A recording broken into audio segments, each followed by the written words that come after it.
So, ladies and gentlemen, I want to make sure everyone takes their seats. It's going to be a bit of a gaggle getting in, as we might imagine. Welcome to Chatham House. Absolutely delighted to have you here this morning, and in particular, I'd like to welcome, obviously, the Prime Minister of Israel, Benjamin Netanyahu, his wife, Sarah, Mark, where are you? Israeli Ambassador Mark Regev, and obviously all of our members and guests. Sorry, the ambassadors. A number of excellencies, lords, ladies and gentlemen, and members. This is also being live streamed and sent out on, I think it's called Twitter 360 Twitter video as well, apparently. Sorry? It's definitely not a Chatham House Rule event. This is very much on the record. As you can see from the back, I think our view is that Chatham House Rule events are probably usually maxed out at about 35, 40. And we're also going to be very informal and have a conversation rather than speeches, which is, you've been giving quite a few on your visit here. I don't want to load you up anymore. But what we're going to do, just so you understand the format, is speak for a good 35 minutes, might drift to 40. We will then take questions from the floor. Please be patient. There'll be plenty of time at the end. I think we probably will squeeze this meeting over a few minutes past 10 o'clock, so just be aware of that. And I will ask you all to please stay in your seats at the end so that we can let the Prime Minister leave smoothly to his next appointments.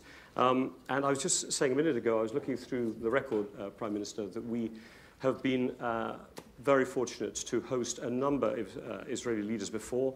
Chaim Weizmann and Shimon Peres when he was president, Golda Meir as prime minister, Shimon Peres also when he was prime minister, and Ehud Olmert, although just before he was prime minister. And obviously welcoming you here today is not just a coincidence. You're here obviously to mark the 100th anniversary of the Balfour Declaration. We will get and have an opportunity to talk that topic, but an absolutely seminal one, not only for the state of Israel, but I think also for international relations, and certainly for the British relationship with Israel, as well as I know from your meetings yesterday with Theresa May. Before we get going, I'd just like to remind people, politics is a difficult business. And Prime Minister Netanyahu was elected to a very fourth term in March 2015, only person to win prime ministerships 3 times in a row. He's matched David Ben-Gurion's record, at least on winning prime ministerships, and if he stays in office through the end of his term, which I'm sure is going to happen, then you will have been the longest-serving prime minister since David Ben-Gurion. So these are remarkable achievements to have done. Also served as foreign minister, finance minister, ambassador to the UN, and as many Israelis have done, served with distinction in the IDF and the special forces in particular between 68 and 72. Including dealing with one of the hijackings, I think it was a Sabina aircraft, back in that time, and broke his studies off from MIT to come back and fight in the Yom Kippur War. And I think that maybe, if I can segue straight over, reminds us that Israel exists in a very dangerous part of the world, one of the most conflict-prone regions in the world. My colleagues here at Chatham House who work in the Middle East North Africa program are always very busy. And as much as they would like to work on all of the Middle East, they seem to get caught up each time on conflicts rather than being able to think about the big opportunities. I just wanted to start with one particular question. Many people thought that 2011 was going to be the beginning of a moment of real change in the Middle East. Here we are 6 or so years later, and in a way, it's sort of back to the future. We've got a very strong leadership in Egypt under President Sisi. ISIS seems, at least from a physical sense or a military sense in terms of territory, to be defeated in Syria and Iraq. Where do you think we're at the moment? Have we passed in the Middle East that moment of optimal danger, or are things as dangerous as they've always been? They're dangerous as they've always been, but in a different danger. First of all, I have to tell you, I have to make a confession. This is not the first time that I'm in a tank, and not the first time that I think it's the first time I'm in this think tank. That is true. So I'd like to answer by telling you that I just read a book by a man called Amitai Etzioni, not exactly a Likud supporter. And Amitai Etzioni wrote the book, he titled the book Security First. And he argues, this is germane to your question, he argues that democratization doesn't lead to increased security. That's just the empirical evidence. I suppose it does in societies, and there are not many, that have democratic traditions or the components that require democratization, but in other cases where they don't, democratization can lead to extreme instability, the loss of security, the loss of many lives, and political turbulence. I think he wrote this in 2013, something like that. That's what's happened. There were traditional structures, authoritarian regimes, basically dating back from that agreement by a great Zionist that we celebrated yesterday, Mark Sykes, but he was converted to Zionism a few months after signing that agreement. And he was the one who ran out to Chaim Weizmann and said, "It's a boy," with the Balfour Declaration. But they set a certain pattern, sort of stuck, with ups and downs. It stuck. And then it got unglued, and the idea was it was going to be taken over by the Google boys in Tahrir Square or in the souks in Tunisia and so on. And it didn't turn out that way. Now, this turbulence created several things. God, I can talk here. This is not soundbite land. It's not television. We can actually develop an idea. Okay. Not for too long, but develop. No, I know. I'm waiting for the gotcha. Yeah. Don't worry about that. It's fine. But we can't not do the rigueur, of asking the pointed questions that don't really ask for real answers. Here's a real answer. The real answer is that in the Middle East, as structured, with the cultural forces that are set there, with the tribal loyalties and with the other difficulties that exist, you cannot superimpose a Western structure. It doesn't work. Okay.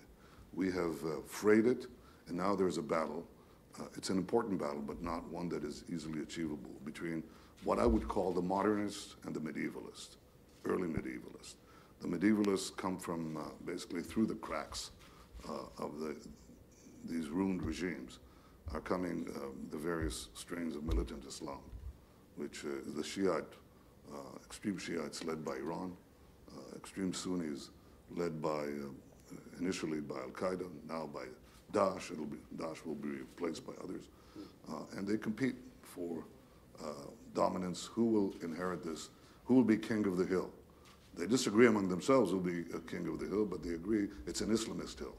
And so others are either subjugated or murdered. First to conquer the Middle East, and from there with their wild ideas about. That's the barbarians. Yeah. Okay. The other side are not, when I say modernist, I don't necessarily mean Luxembourg Democrats. Okay. That is not going to happen. It's just not going to happen. Not in the foreseeable future. It might happen in the distant future, but it will not happen now. And I think the choice we have is, what do we want? Do we want these rampant theological, dictatorial thugocracies, really, based on Islam? Or do we have a choice with more moderate and more secular authoritarian regimes? I think the choice is clear. So this is, I think, what we have. This is where we are today. Now, I'll give you the good news. The bad news is that as the barbarians, so to speak, fight themselves among themselves, the one potent force of militant Islam that has emerged is Iran. And it is devouring one nation after the other. It is doing so either by direct conquest, but more usually by using proxies. Hezbollah, they took over Lebanon. Yemen, with the Houthis, they're taking over Yemen. They're trying to do the same thing with Shiite militias in Iraq.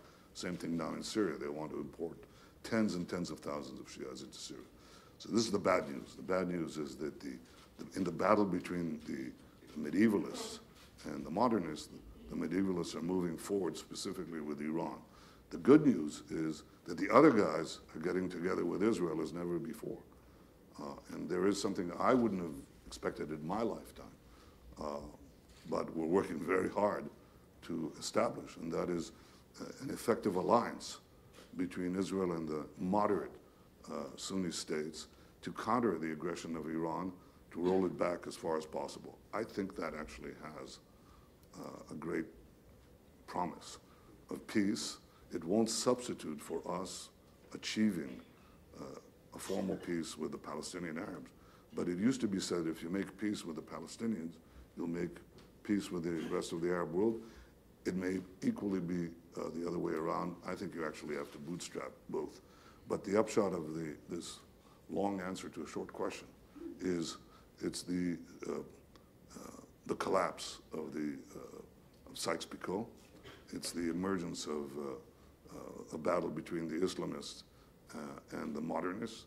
It's created, essentially, it's moving right now in the heart of the Middle East and in many parts of it into an open battle between a resurgent Iran and a new alliance between Israel and the Sunni states. You put Iran... That's what's happening. Yeah. What will happen is a separate question. You put Iran in the medievalist group. One could argue that Iran actually is incredibly realist. And they are building a circle of influence, or at least a stream of influence, potentially all the way over to the Mediterranean. Why do you put them in that medievalist basket when, in fact, they seem to be playing, to me at least, pure realpolitik? It doesn't make it more threatening, but it's... why do you put them in that kind of extremist camp, let's say, alongside ISIS? Ideologically driven regimes can also play realpolitik. One doesn't exclude the other. I fall back on Kissinger's description of Iran, which I think is apt. He said Iran is a cause, it's not a country. As opposed to, say, another regime. Well, you've got the map. Yeah. That one, that's a family business. This is not a family business. This is a cause. And the cause is, you have to really get into it, because you don't get it if you're talking to Zarif or these guys, or whatever. Don't want to name names. I'm talking about if you actually get into the heart of that gang, that cult, I would say, that runs Iran, their Politburo, the Council of Wise Men, okay? They believe, it's hard to believe this, I mean, they have actually a conception of world domination, okay, that should have gone out the window with the last religious wars, I don't know, somewhere in Belgium in the 19th century, I don't know. No, it's rekindled with full force. And they talk openly, contrary to what you say, and we hear it. And you can hear it too, by the way. You don't have to have special means. But they talk about their quest, their goal, their cause of global domination, and also the domination of Islam, not limited to Shiites. Not limited to Shiites. They wish to now import Shiites, and are doing so, in countries in the Middle East with the Sunni majorities. But they also say our purview, witness Gaza, is also for the Sunnis and for the millions and millions, hundreds of millions of Muslims throughout the world. They want to bring them into their Iranian fold, as they say. So I think they are a cause. I think there's something, to me, irrational and dangerous in such a cause, because it doesn't, if it obeyed merely the rules of realpolitik, end of story. We'd be in a different, we'd be in non-Huntington territory. Does this connect then to your position on Iran as a nuclear power, or certainly as a nuclear armed power? In other words, the ability to live with the risk that Iran could become a nuclear armed power is so unacceptable precisely because of this reason, that this is in essence a revolutionary regime in your eyes, rather than one that one can kind of negotiate with in a realpolitik sense. Is that what drove it? I mean, you played a very public role in the US debate over the JCPOA, the Comprehensive Program of Action. Was that because of this connectivity between seeing Iran in this particular light, or just, you don't want Iran to have nuclear weapons because they're opposed to Israel? Is it because of that expansionist element? The answer is the former. It's because, well, the answer is because of their the unique danger of having a militant Islamic regime acquire nuclear weapons.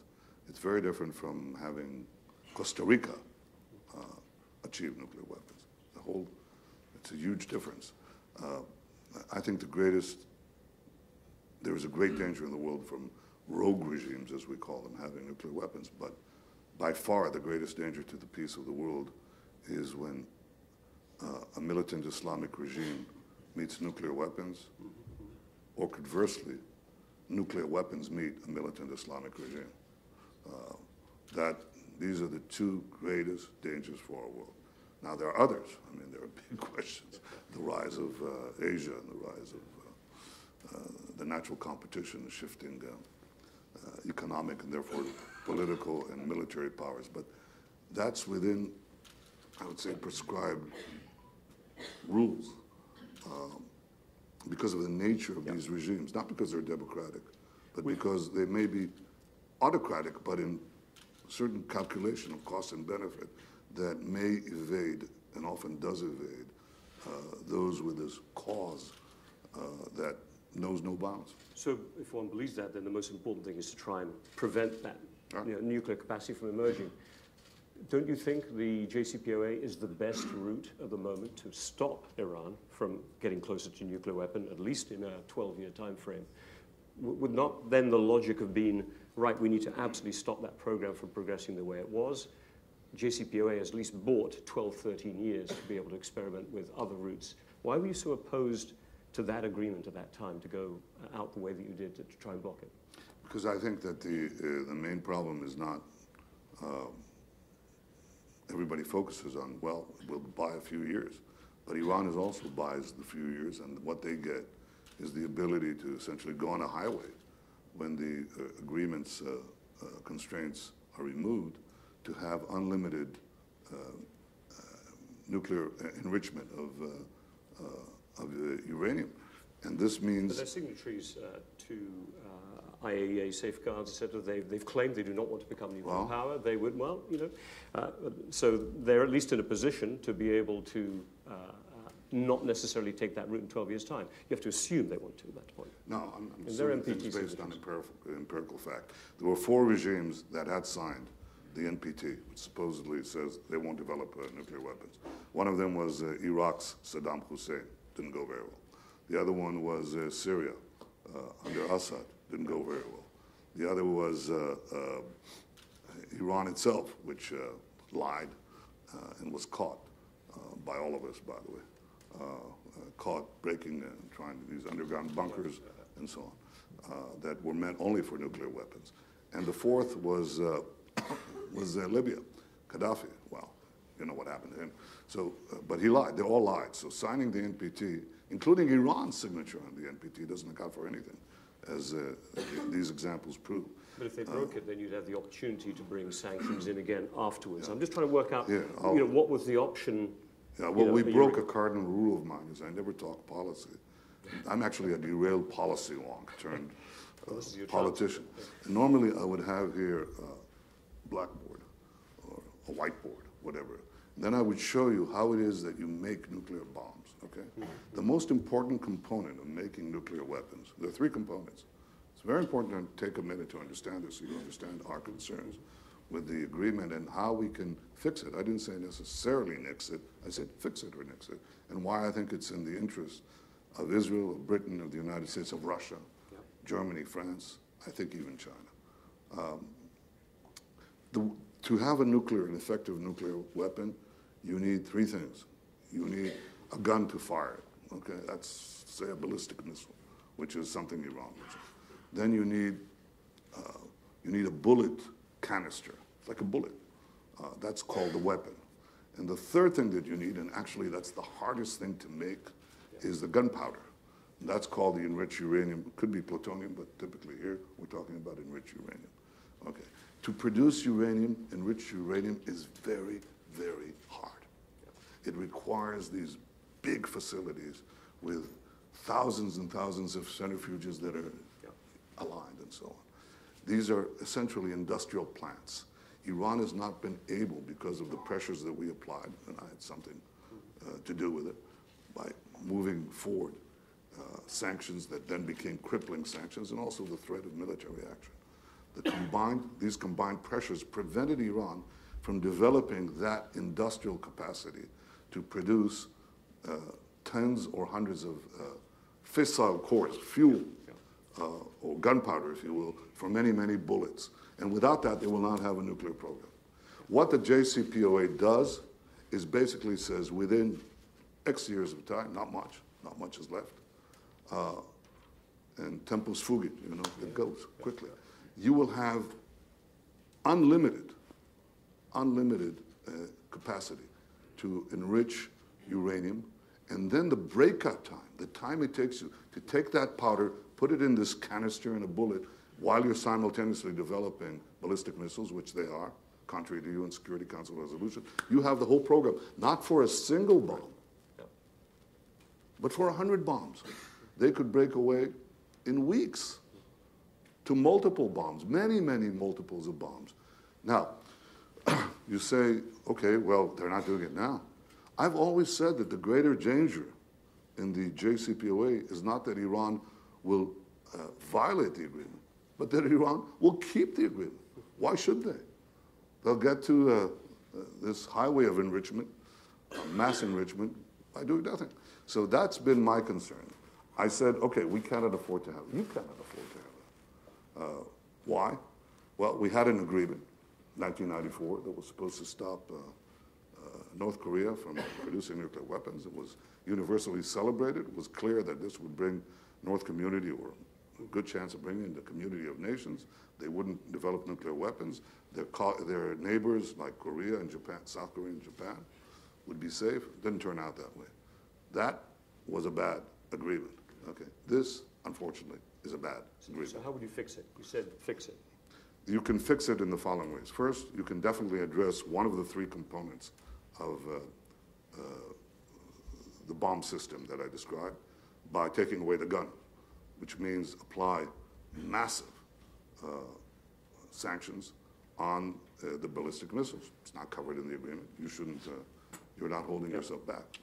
Within the agreement, I think there are two components that you can deal with. One, inspection, since it's always raised. Iran says now, that if you read the deal, I mean, it says you can inspect anywhere, okay? Iran says anywhere does not include military sites. Wow. Conventional. Right. Where do you think they're? No, of course. Okay. So you can do that. Okay. Tighten that. Yeah. Then there's the sunset clause.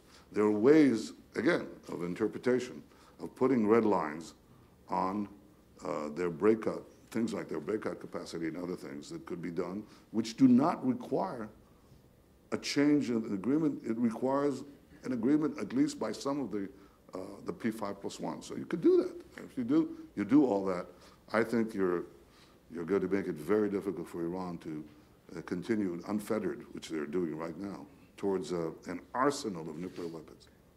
The counter-argument, God, I'm going from certain discussions, it sort of argues itself, yeah. The counter-argument, and I'll raise it, well, if you start putting pressures on Iran, they'll go to a bomb, right? No, actually, yes. This is the threat. I don't think it'll happen, but the threat is they'll go to a bomb, one.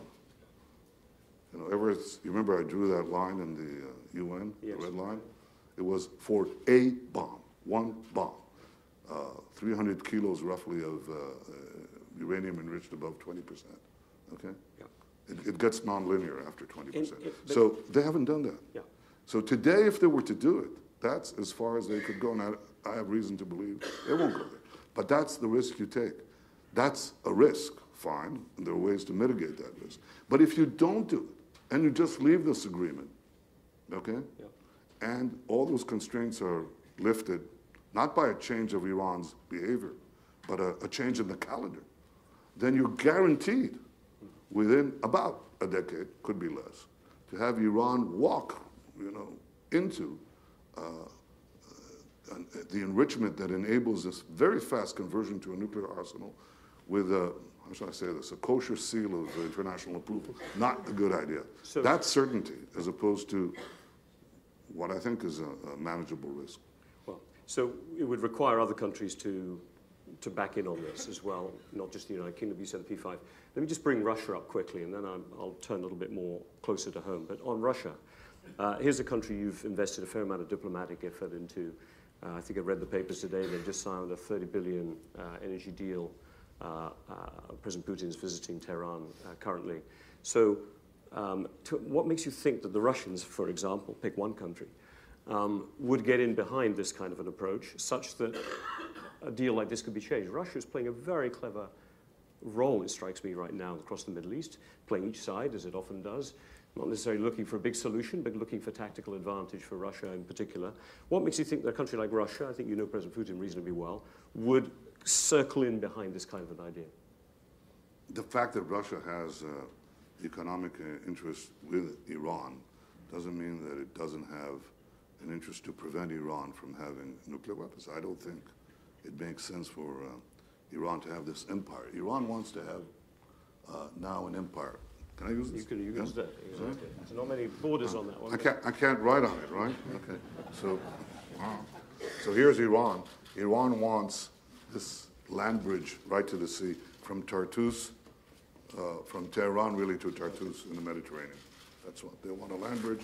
They're already here in Yemen, and so they are expanding this, trying to expand this empire. We'll block them in Syria, and we'll talk about that. But is it in Russia's interest to have this resurgent Persian Shiite empire that wants to mobilize Muslim populations around the world? Russia has quite a few of those, including millions in Moscow itself. To have that regime with an arsenal of 100 or 200 nuclear weapons and the means to deliver them, is that in the interest of Russia? I'm not sure. So there could be conflicting interests.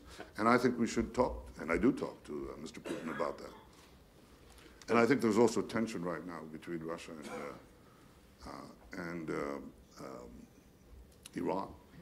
After the job of dismantling ISIS in Syria and Iraq is completed, I think there's natural competition on economic resources and on military presence. And the upshot of it is this.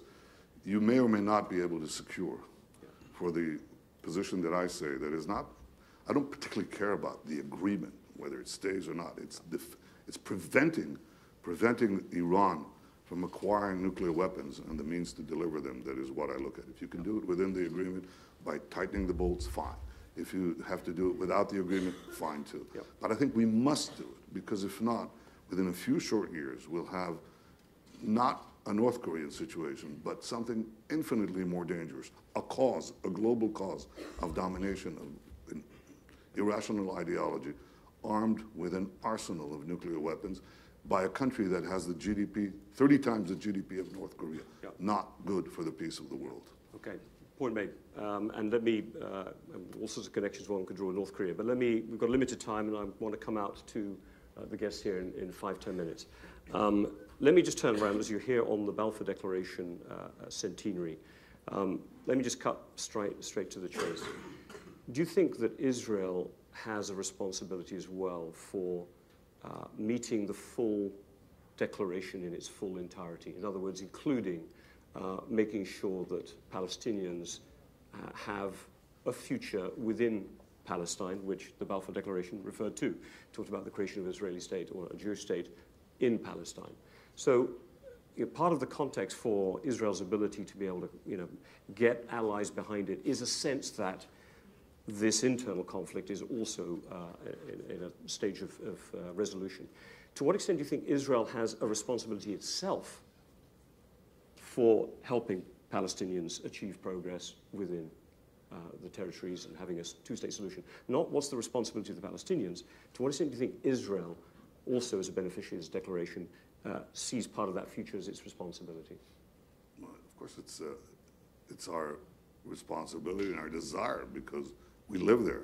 And having been in a couple of wars, I can tell you wars are bad.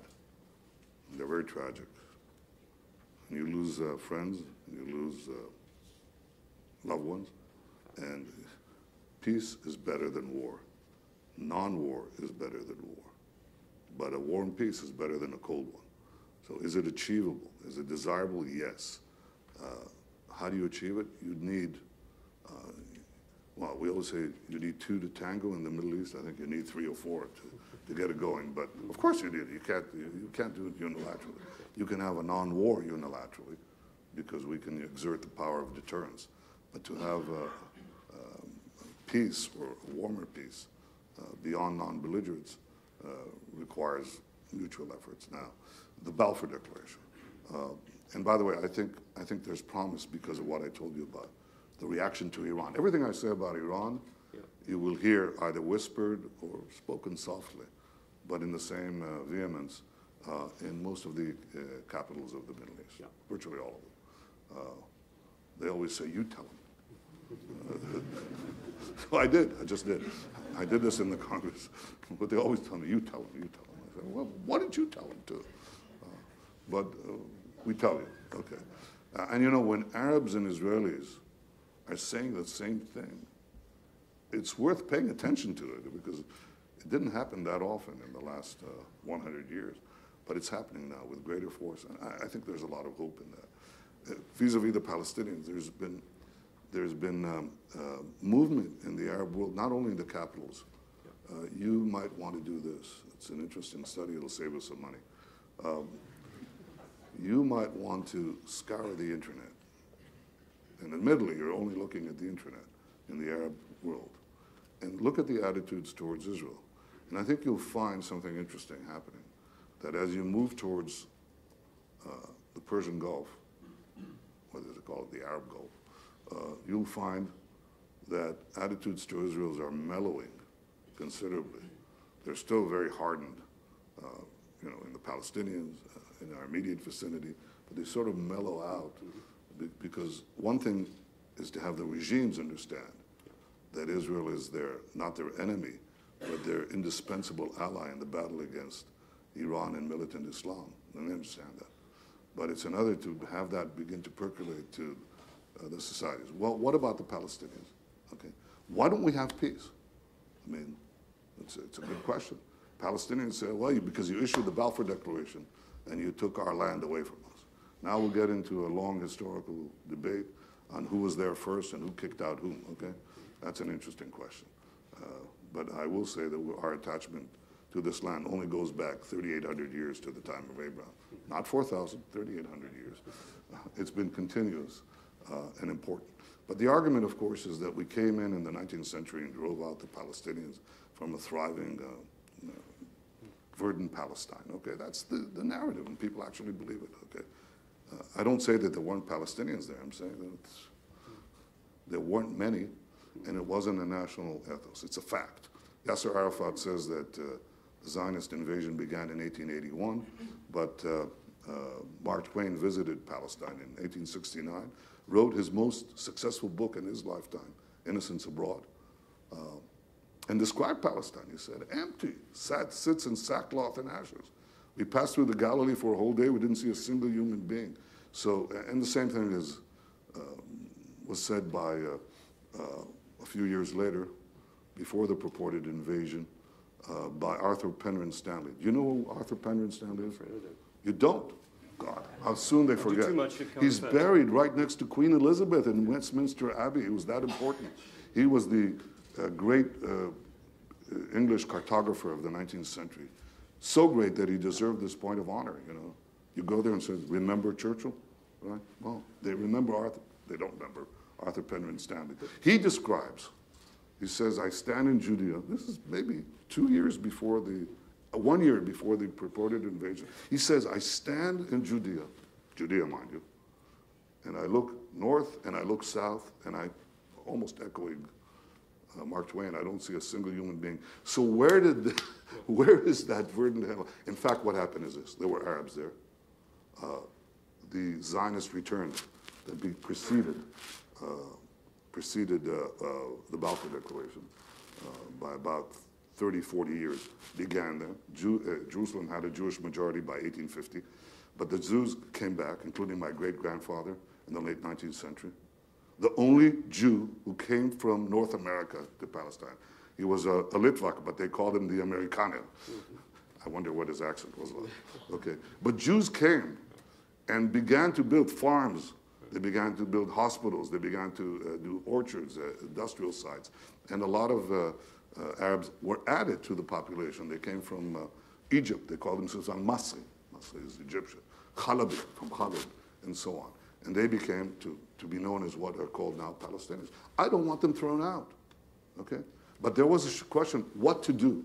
Yeah. What to do with this country, this ancient land, the old land of Israel, that was going to facilitate the rebirth of a modern state. And at the same time, there are Arab inhabitants there.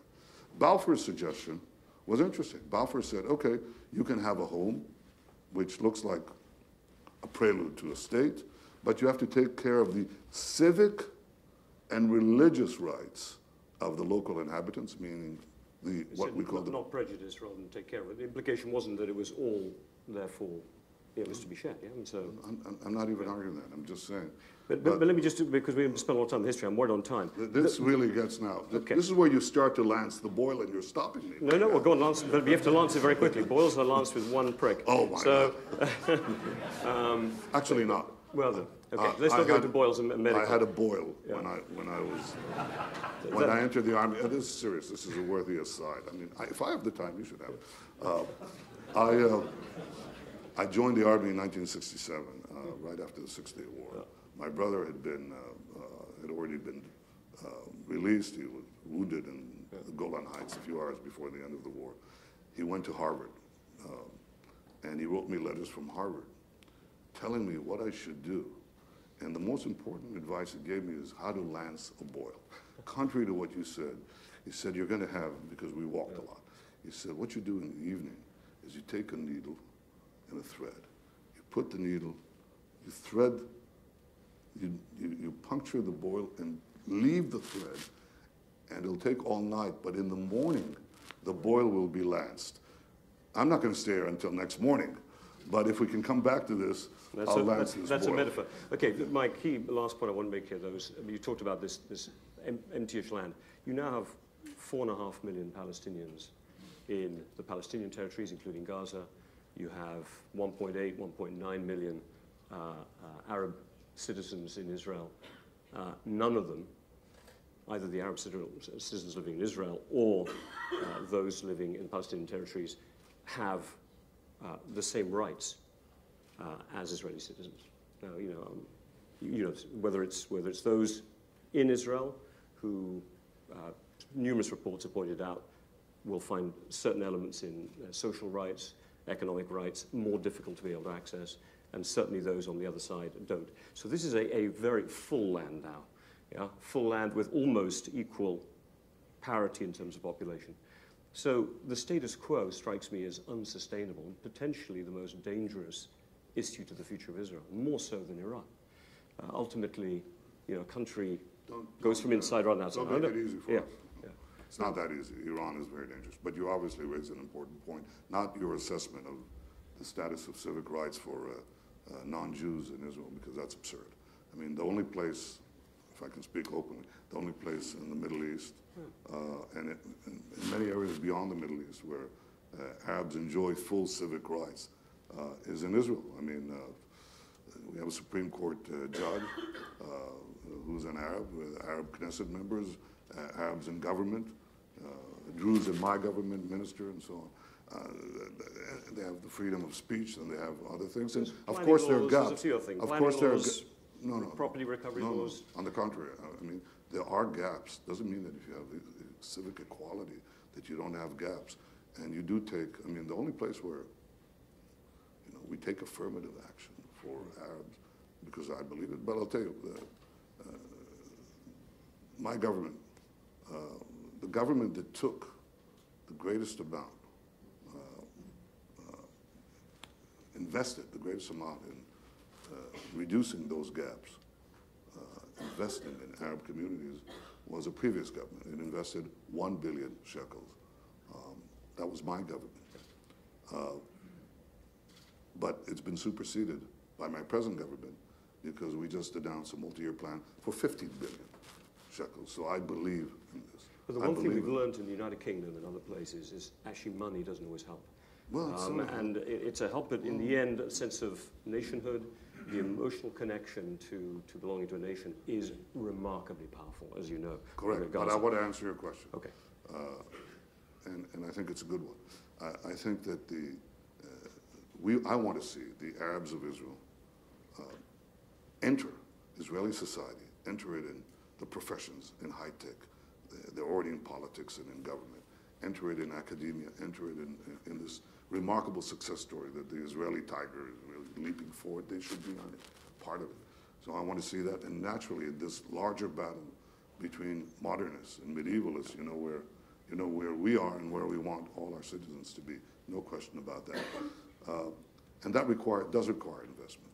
You know, if an Arab mother wants to go to work, there have to be roads inside and public transport inside Arab villages. We're investing in that.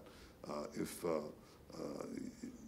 you want those children, I opened the school year in an Arab school last year. I went to an Arab school. It's the first time an Israeli prime minister did that.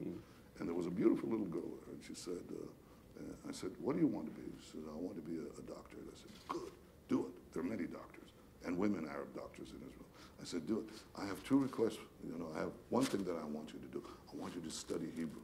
And I'm making the study of Arabic a requirement for Jewish children in Israel. So, images aside, this is the reality. This is where we put our efforts and our money. Now, aside from the question of Israel's Arab citizens, okay, which I think are on the best route towards seizing the future of any Arab, I don't say the best, I'll say there is no other Arab population within the Middle East that is seizing the future as hopefully and as successfully as our Arab citizens. Aside from that, you ask the question, well, what about the Palestinian Arabs? What about them? And I say this, I think that the problem is exactly the rejection, the continuous rejection of Balfour. Okay, the Balfour Declaration talked about a Jewish national home. They won't even accept that. So they certainly don't accept a Jewish national state. Now, if they did, I think that the conflict would be finished. Because I think the real reason this conflict persists is the persistent refusal of the Palestinian leadership to recognize a Jewish state in any boundary, People think it's the settlements and so on. It's an issue to be solved, but I don't think I think it's actually a solvable issue. But in the end, they are not going to get a state, for the simple reason, as you yourself said, and even Yitzhak Rabin said, there will be a Palestinian entity next to the Israeli state. A definition of a state is to control borders, to control airspace. There will be certain settlements left behind. The land won't be fully contiguous. There are, as you pointed out, deeply personal cultural, religious sites in Palestinian territories, which an Israeli government will want to be able to have, connection to and direction to, and that citizens get into. So isn't it the reality that Palestinians will never have a state as maybe they think of a state and as others think of a state? It'll be somehow a continuation or an extension of Israel. I think it's time to think, before I answer you specifically about that, and I will. By the way, if I fudge, I'll tell you I'm fudging. But I'm not going to fudge. Well, I'm going to go to here after this. I'm going to hit your question head on. I think it's time that we reassess whether the model that we have of sovereignty and unfettered sovereignty is applicable everywhere around the globe. In fact, you don't really apply it. Well, don't tell that to British people. Because you don't really apply it because you just had a referendum challenging that. And you say, we don't want outside controls on our economy. I'm not going to argue that. By the way, I don't want to get into that. Totally. Okay. Yeah. But, you can ask Alexis Tsipras, my friend, really, I'm saying that, my friend, my good friend, in Greece, whether Greece has complete economic sovereignty. I won't answer that one, but I'll raise the question. So there are constraints on what we are traditionally concerned or considered sovereign powers, right. Okay, in the model of the complex world where we are, yep. Okay? But when we get to the question of the Middle East, with failed states, with territories in which Western powers leave, including Israeli power leaves, and immediately it's taken over by militant Islam, which is what happened to us in Gaza. We gave Gaza to the Palestinians. We gave the key to Abu Mazen, the head of the Palestinian Authority, and within seconds, literally, didn't take it. It took a little more, but not much more. Militant Islam came in, Iran came in, Hamas rules it, and Islamic Jihad, Iran's direct proxy, is there, firing thousands of rockets into Israel. We left southern Lebanon. Same thing happened. Hezbollah came in, they fired thousands of rockets in Israel. We could do the same in the West Bank. It'll happen again. It's a choice between a green flag or a black flag, whether it'll be Hamas or it'll be ISIS, or ISIS's successor, and Iran on our doorstep. That is not peace. And by the way, it's not going to be freedom for the Palestinian either, because I don't think the Palestinians in Gaza are free. They're basically held hostage by these killers who periodically execute them. They don't chop their heads off, they just shoot them in the back of the neck in the public square. Periodically, they do that. So I don't think that's peace and freedom, and I don't think. So your point, we'll have to rethink the notion of sovereignty. So I say that what we have to rethink is one principal power. The Palestinians ought to have all the powers to govern themselves, but none of the powers to threaten us. The most important that has to be reserved in the hands of Israel is the overriding security responsibility in the tiny area west of the Jordan. From the Jordan River, through the West Bank, to the sea, is all of about 50 kilometers, which is more or less Greater London in diameter, okay? You don't have space there. I prepared this for Mr. Trump when he came to visit. So I showed him a map, and I showed him the distance from the edge of the West Bank to the sea. And I told him, this is the distance from Trump Tower to the George Washington Bridge. It's just too small. Israel can go from a position of great strength to extreme vulnerability if we do another Gaza. The West Bank is 20 times the size of Gaza. So I don't want to govern the Arabs in the West Bank. I don't want to govern the Arabs in Gaza either.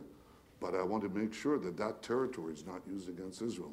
And therefore, for us, the critical thing is to have the overriding security responsibility.